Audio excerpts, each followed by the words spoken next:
Salut les Wargamers, c'est Benoît de Wargame Miniature Tuto. Aujourd'hui, une nouvelle vidéo consacrée à un fabricant. Une fois n'est pas coutume, il sera français. Je vous en avais déjà parlé lors de mes toutes premières vidéos. Et il s'agit de Game Miniature. Donc, ils sont situés à Creil et ils vous proposent ce type d'impression 3D. Donc, un fabricant qui fait de l'impression 3D, c'est plutôt intriguant. On voit tout ça tout de suite à l'atelier. Nous voici donc à l'atelier pour découvrir en images ce que m'a envoyé Game Miniature, donc entreprise française. Ils sont situés à Creil.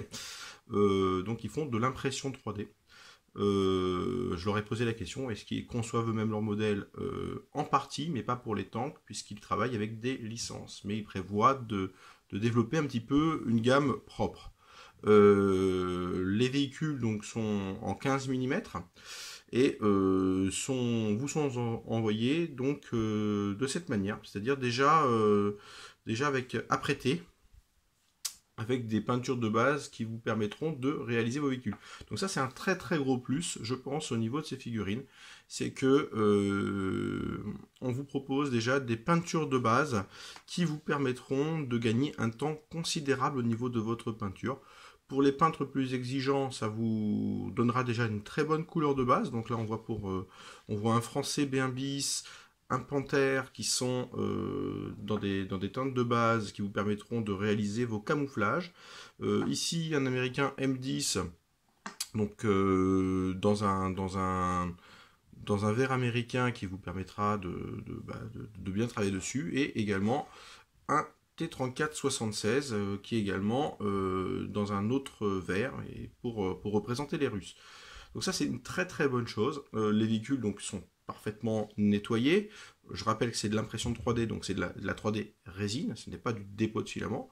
Donc la qualité est bien meilleure et on va regarder un petit peu ça en détail. On va commencer par le plus massif qui est le panthère, donc que l'on découvre ici en détail. Alors les caractéristiques de la résine par rapport au dépôt de filament. La résine, disons que ce sont des imprimantes qui ont une qualité qui est beaucoup plus grande.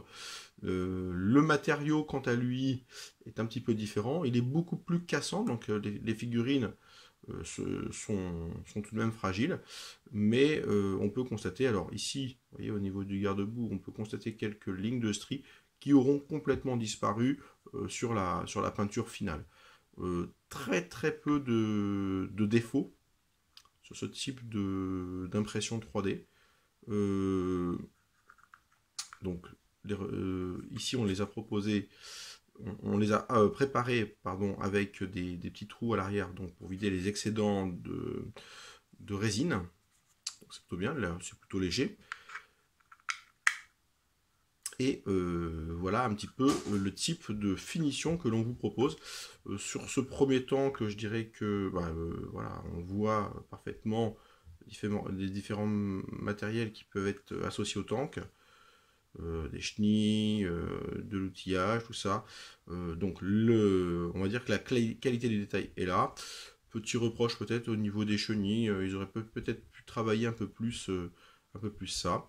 Il faut savoir que sur sur ce type de véhicule, on peut personnaliser aussi à loisir comme on veut. Hein, donc, je vous montre tout de suite un petit peu ce que j'ai fait moi sur un véhicule imprimé en 3D, mais en FDM. Donc ça c'est quelque chose, une production maison. J'ai rajouté une petite mitrailleuse d'une grappe Warlord.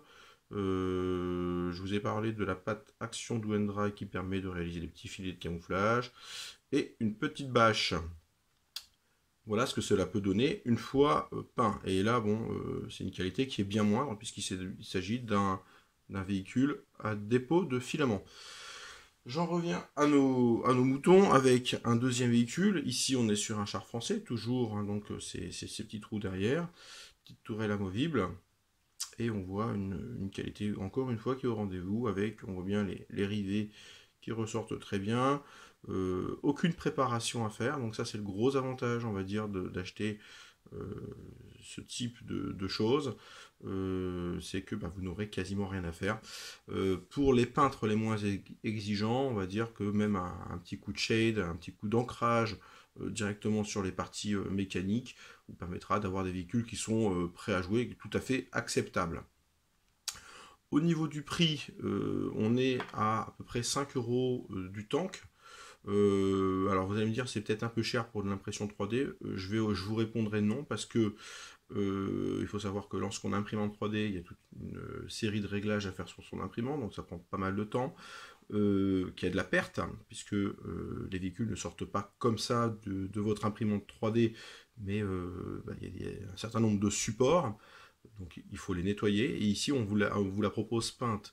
Donc finalement, pour le même prix qu'un véhicule, on va dire métal, voire même moins cher, puisque par exemple le Hot Glory est beaucoup plus cher, euh, pour le même prix qu'un Zvezda, que vous allez devoir monter, que vous allez devoir ébavurer, que vous allez devoir peindre, vous recevez directement des véhicules qui sont déjà prêts.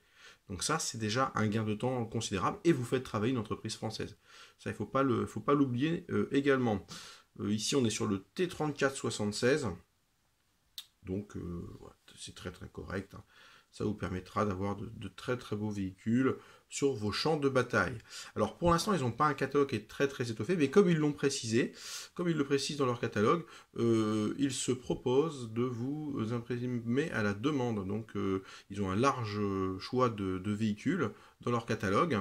Je ne sais pas, par exemple, je pense au T3485 qui n'apparaît pas sur le catalogue.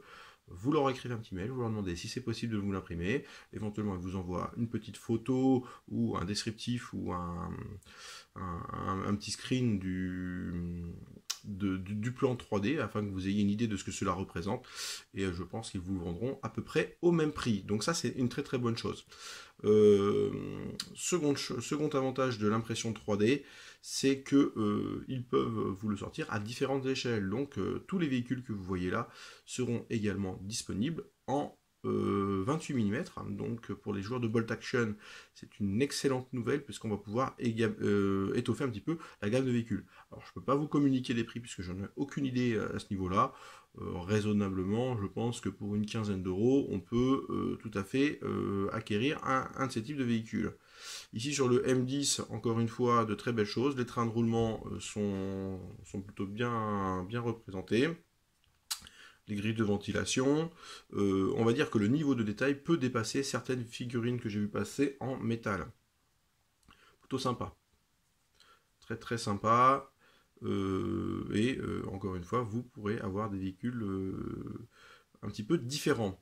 Au niveau de leur catalogue et de leur site, ce que j'ai apprécié, c'est que déjà le site est très très clair et qu'il vous propose des figurines qui sont peintes un petit peu en mise en situation. Donc c'est plutôt pas mal, c'est plutôt clair. La communication avec les personnes de cette entreprise a été excellente et je les remercie beaucoup de m'avoir envoyé quelques échantillons. Moi je vous encourage vivement à travailler avec eux. Alors encore une fois, moi je gagne absolument rien par rapport à ça. C'est simplement lorsque c'est bien, je le dis. Là pour une fois on est sur une entreprise française. Ça change un petit peu des entreprises anglophones avec lesquelles je travaille régulièrement. Je pense qu'il faut pouvoir les encourager pour qu'ils puissent justement développer leur marque. Donc ce type de char-là sera tout à fait adapté pour des jeux comme Tanks, Flame of War, Mémoire 44, mais également, comme je vous disais, avec un changement d'échelle sur du Bolt Action ou autre. Donc c'est vraiment plutôt sympa. C'est un service d'impression de 3D. Pour l'instant, comme je vous disais, ils ne sont pas vraiment encore dans la conception, même s'ils ont déjà commencé à proposer quelques articles qui sont issus de leur propre création. Mais voilà, ça a vraiment le mérite d'exister. C'est pas loin, ça va vite au courrier. Au niveau du tarif, comme je vous l'ai expliqué, c'est vraiment pas excessif et c'est plutôt une bonne chose. Je reprends le français pour vous annoncer également que je suis en train actuellement de développer une liste d'armées pour le jeu Tanks. Donc j'ai déjà sélectionné un certain nombre de chars, donc avec une excellente nouvelle puisque je pensais que ça allait être limité. Mais en fouillant un petit peu et en réfléchissant un petit peu, je me rends compte que les Français finalement ont touché pas mal de tanks pendant la Seconde Guerre mondiale, déjà en début de guerre, donc avec des chars de ce type, B1 bis ou B2, 1942, mais également en fin de guerre, lorsque, après le débarquement, ils ont été dotés d'un certain nombre de véhicules par l'armée américaine et par l'armée anglaise. Donc une liste qui sera tout à fait intéressante, que je vous remettrai très très bientôt dans une de mes prochaines vidéos, et je créerai également les cartes dédiées donc, de cette nouvelle armée, l'armée française. Voilà un petit peu le tour du véhicule. Moi, mon ressenti, bon, vous l'avez bien compris, il est plutôt positif par rapport à ce type d'entreprise. Je pense que c'est vraiment une société qu'il faut surveiller parce que il y a de très belles choses. Au niveau de la peinture qu'ils proposent déjà, je trouve ça vraiment très bien puisqu'on gagne beaucoup de temps sur nos étapes de peinture et encore une fois on a des véhicules qui sont quasiment prêts à jouer, hein. On pourrait tout à fait imaginer une partie avec ce type de véhicule plutôt que d'avoir des véhicules en métal ou autres qui ne sont pas peints. J'espère que cette vidéo vous a plu. Je vous dis à très très bientôt pour de nouvelles aventures. À ciao!